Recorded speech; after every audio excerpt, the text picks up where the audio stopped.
let's also talk about Lee Anderson, because that row ain't going away at all. Friday, he made these comments about how he believed that Sadiq Khan and Keir Starmer, we played the full video out yesterday, and Keir Starmer were controlled by Islamists. Now, I don't believe they are controlled by Islamists.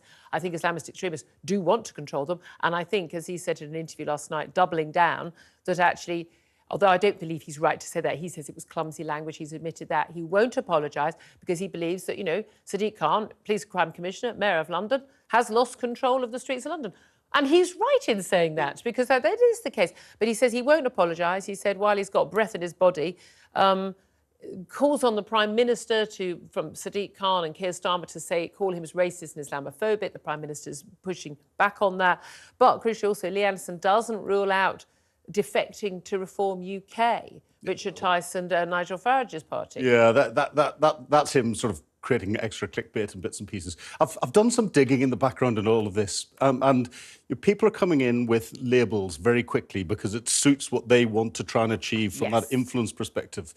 You try and define Islamophobic, and it's really, really difficult. And there's actually, in the House of Commons library, a paper going back to September 2021 where they have tried to define it. The Conservative Party is the only party not to have signed up to this all-party parliamentary group agreement on what they'd call Islamophobia. And I think the Tory party is quite right to not sign up to it, because it does mean pretty much any criticism, even of the religion. Well, it's more about the criticism of the religion, but in a way. But we're allowed to criticise religion. If we don't have a blasphemy Of course you can, but it's an undue criticism of the religion. Now, criticising what Mayor Khan is doing by not stopping the marches in London, by criticising those that are attending the marches and calling them out for putting hate speech out and all the rest of it, none of that falls into any of the definitions. But also, when people have said, this was Islamophobic, I've always wanted to get the reporters to ask Keir Starmer won't come on my show, Frit. I care. What is a woman? We'll start from that.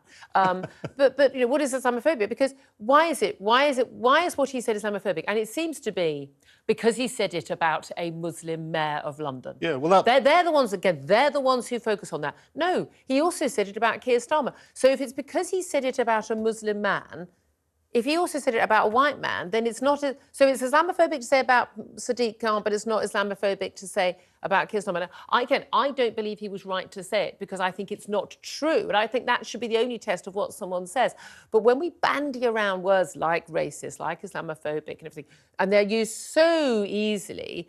I don't think women should be allowed to wear the burqa in this country. I think it's an absolute affront to British values and to civil society and to women's rights. Full stop. I think it should be banned. I'm with France all the way on this.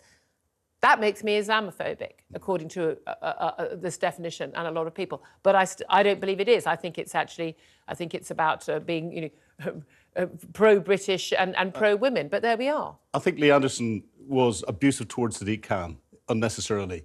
He wasn't abusive. Well, yeah, he accused him of things that just weren't true. It wasn't abuse, though. In many ways. Again, we're getting into the semantics of what abuse is, but it's not Islamophobic. It's not unfounded hostility towards Islam. It wasn't unfounded. The running definition in the parliamentary paper that came out. But again, also, the difference between Islamism, Islamists, Islamic extremism, which is a very dangerous political ideology that wishes us ill. Hey, Sadiq, they don't like Sadiq Khan either. He's far too Western in his views for those people. But there is a sizable minority in this country. It's not 1% of the Muslim population in the country, and they're being supported by the hard left as well, who love all this stuff as well.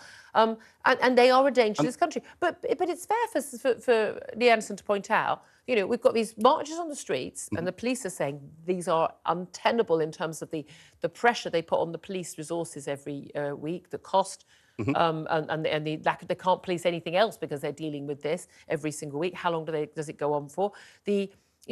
People beaming hate messages, which, calling for the destruction of Israel from the river to the sea onto Parliament is, Tower Bridge being seized, MPs needing to have security getting in and out of the House of Commons and to go about their daily business, all of that. I mean, it is not unreasonable to claim that the Mayor, as Police and Crime Commissioner and Mayor of the City, and the Met Police have lost control of the streets of our capital city.